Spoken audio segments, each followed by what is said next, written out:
Welcome to Mindfuel Studio.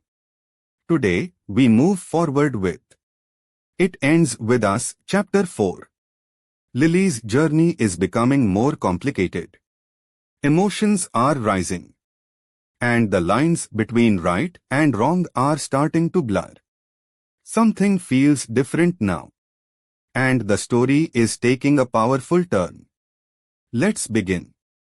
It takes me half an hour to make it from my car to my apartment. I called Lucy twice to see if she could help me, but she didn't answer her phone. When I make it inside my apartment, I'm a little irritated to see her lying on the couch with the phone to her ear. I slam our front door behind me and she glances up. "What happened to you?" she asks. I use the wall for support as I hop toward the hallway. "Sprained my ankle." When I make it to my bedroom door, she yells, "Sorry, I didn't answer the phone. I'm talking to Alex. I was gonna call you back." "It's fine."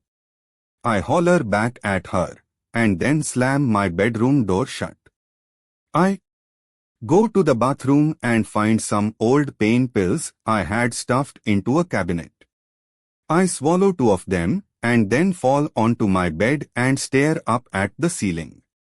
I can't believe I'll be stuck in this apartment for an entire week. I grab my phone and text my mother. "Sprained my ankle. I'm fine, but can I send you a list of things to grab for me at the store?" I drop my phone onto my bed, and for the first time since she moved here, I'm thankful my mother lives fairly close to me. It actually hasn't been that bad. I think I like her more now that my father has passed away. I know it's because I held a lot of resentment toward her for never leaving him. Even though a lot of that resentment has faded when it comes to my mother, I still have the same feelings when I think of my father. It can't be good, still holding on to so much bitterness toward my father. But the myth, he was awful. To my mother, to me, to Atlas. Atlas. I've been so busy with my mother's move and secretly searching for a new building between work hours, I haven't had time to finish reading the journals I started reading all those months ago. I hop pathetically to my closet, only tripping once. Luckily, I catch myself on my dresser. Once I have the journal in hand, I hop back to the bed and get comfortable. I have nothing better to do for the next week now that I can't work. I might as well commiserate over my past while I'm forced to commiserate in the present. Dear Ellen, you hosting the Oscars was the greatest thing to happen to TV last year. I don't think I ever told you that. The vacuuming skit made me piss my pants. Oh, and I recruited a new Ellen follower today in Atlas. Before you start judging me for allowing him inside my house again, let me explain how that came about. After I let him take a shower here yesterday, I didn't see him again last night. But this morning, he sat by me on the bus again. He seemed a little happier than the day before, because he slid into the seat and actually smiled at me. I'm not gonna lie, it was a little weird seeing him in my dad's clothes. But the pants fit him a lot better than I thought they were going to. Guess what he said? He leaned forward and unzipped his backpack. What? He pulled out a bag and handed it to me. I found these in the garage. I tried to clean them up for you because they were covered in old dirt, but I can't do much without water. I held the bag and stared at him suspiciously. It's the most I'd ever heard him say at once. I finally looked down at the bag and opened it. It looked like a bunch of old gardening tools. I saw you digging with that shovel the other day. I wasn't sure if you had any actual gardening tools, and no one was using these, so. Thank you, I said. I was kind of in shock. I used to have a trowel, but the plastic broke off the handle and it started giving me blisters. I asked my mother for gardening tools for my birthday last year, and when she bought me a full-sized shovel and a hoe, I didn't have the heart to tell her it's not what I needed. Atlas cleared his throat and then, in a much quieter voice, he said, I know it's not like a real gift. I didn't buy it or anything. But I wanted to give you something. You know, for. He didn't finish his sentence, so I nodded and tied the bag back up. Do you think you can hold them for me until after school? I don't have any room in my backpack. He grabbed the bag from me and then brought his backpack up to his lap and put the bag inside of it. He wrapped his arms around his backpack. How old are you? He asked. 15. The look in his eyes made him seem a little bit sad about my age, but I don't know why. You're in 10th grade. I nodded, but honestly couldn't think of anything to say to him. I haven't really had much interaction with a lot of guys, especially seniors. When I'm nervous, I kind of just clam up. I don't know how long I'll be staying at that place, he said, bringing his voice down again. But if you ever need help with gardening or anything after school, it's not like I have much going on there. Being as though I have no electricity. I laughed and then wondered if I should have laughed at his self-deprecating comment. We spent the rest of the bus ride talking about you, Ellen. When he made that comment about being bored, I asked him if he ever watched your show. He said he'd like to because he thinks you are funny, but a TV would require electricity. Another comment I wasn't sure if I should have laughed at. I told him he could watch your show with me after school. I always record it on the DVR and watch it while I do my chores. I figured I could just keep the front door dead-bolted, and if my parents got home early, I'd just have Atlas run out the back door. I didn't see him again until the ride home today. He didn't sit by me this time because Katie got on the bus before him and sat next to me. I wanted to ask her to move, but then she'd think I had a crush on Atlas. Katie would have a field day with that one, so I just let her stay in my seat. Atlas was at the front of the bus, so he got off before I did. He just kind of awkwardly stood there at the bus stop and waited for me to get off. When I did, he opened his backpack and handed me the bag of tools. He didn't say anything about my invitation to watch TV from earlier this morning, so I just acted like it was a given. Come on, I told him. He followed me inside, and I locked the dead-bolt.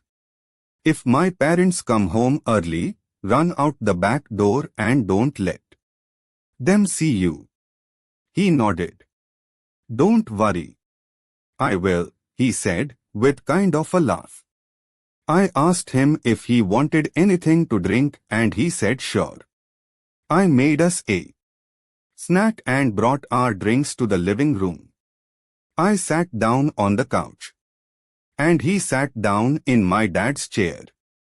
I turned on your show, and that's about all that happened. We didn't talk much, because I fast-forwarded through all the commercials. But I did notice he laughed at all the right times. I think good comedic timing is one of the most important things about a person's personality. Every time he laughed at your jokes, it made me feel better about sneaking him into my house. I don't know why. Maybe because if he's actually someone I could be friends with, it would make me feel less guilty. He left right after your show was over. I wanted to ask him if he needed to use our shower again, but that would have cut it real close to time for my parents getting home. The last thing I wanted was for him to have to run out of the shower and across my backyard naked. Then again, that would be kind of hilarious and awesome. Lily. Dear Ellen. Come on, woman. Riddance? A full week of riddance? I get that you need time off, but let me make a suggestion. Instead of recording one show a day, you should record two. That way you'll get twice as much done in half the time, and we'd never have to sit through riddance. I say we because I'm referring to Atlas and me. He's become my regular Ellen watching partner. I think he might love you as much as I do. But I'll never tell him I write to you on a daily basis. That might seem a little too fangirl.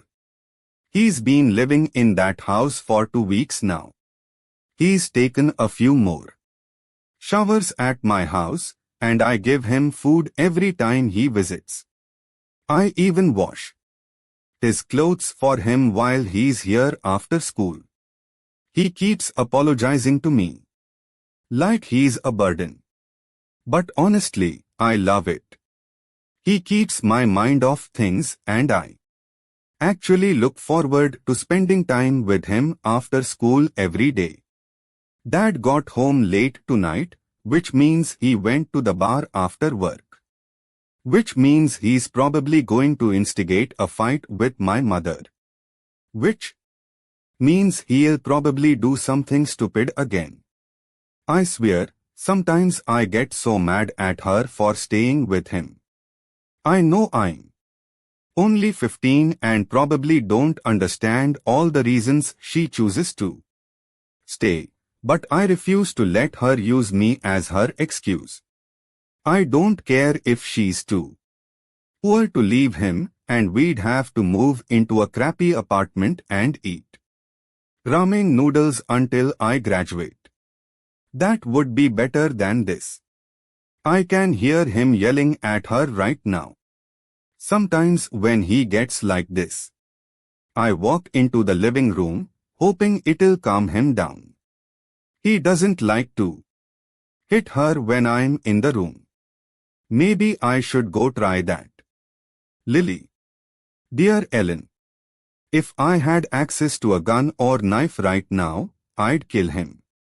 As soon as I walked into the living room, I saw him push her down. They were standing in the kitchen, and she'd grabbed his arm, trying to calm him down, and he backhanded her and knocked her straight to the floor. I'm pretty sure he was about to kick her, but he saw me walk into the living room and he stopped. He muttered something under his breath to her and then walked to their bedroom and slammed the door. I rushed to the kitchen and tried to help her, but she never wants me to see her like this. She waved me away and said, I'm fine, Lily. I'm fine, we just got into a stupid fight. She was crying and I could already see the redness on her cheek from where he hit her. When I walked closer to her, wanting to make sure she was okay, she turned her back to me and gripped the counter. I said, "I'm fine." "Lily, go back to your room." I ran back down the hallway, but I didn't go back to my room. I ran straight out the back door and across the backyard. I was so mad at her for being short with me.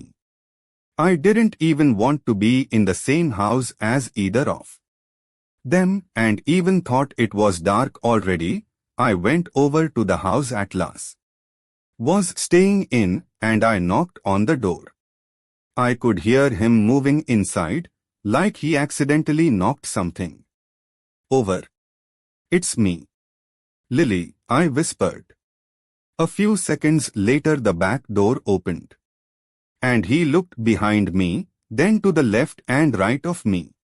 It wasn't until he looked at my face that he saw I was crying.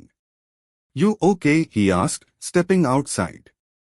I used my shirt to wipe away my tears and noticed he came outside instead of inviting me in. I sat down on the porch step and he sat down next to me. "I'm fine," I said. "I'm just mad. Sometimes I cry when I get mad." He reached over and tucked my hair behind my ear. I liked it when he did that, and I suddenly wasn't nearly as mad anymore. Then he put his arm around me and pulled me to him so that my head was resting on his shoulder. I don't know how he calmed me down without even talking, but he did. Some people just have a calming presence about them, and he's one of those people. Completely opposite of my father. We sat like that for a while, until I saw my bedroom light turn on. "You should go," he whispered. We could both see my mom standing in my bedroom looking for me. It wasn't until that moment that I realized what a perfect view he has of my bedroom. As I walked back home, I tried to think about the entire time Atlas has been in that house. I tried to recall if I'd walked around after dark with the light on at night, because all I normally wear in my room at night is a t-shirt. Here's what's crazy about that, Ellen. I was kind of hoping I had. Lily. I close the journal when the pain pills start to kick in. I'll read more tomorrow. Maybe. Reading about the things my dad used to do to my mom kind of puts me in a bad mood. Reading about Atlas kind of puts me in a sad mood. I try to fall asleep and think about Ryle, but the whole situation with him kind of makes me mad and sad. Maybe I'll just think about Alyssa and how happy I am that she showed up today. I could use a friend, not to mention help, during these next few months. I have a feeling it's going to be more stressful than I bargained for. That was it. Ends with us, Chapter 4. Things are getting more intense, and bigger challenges are ahead.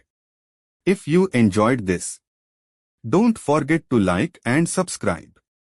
Chapter 5 will be coming very soon. Mindfuel Studio, stories that hit different.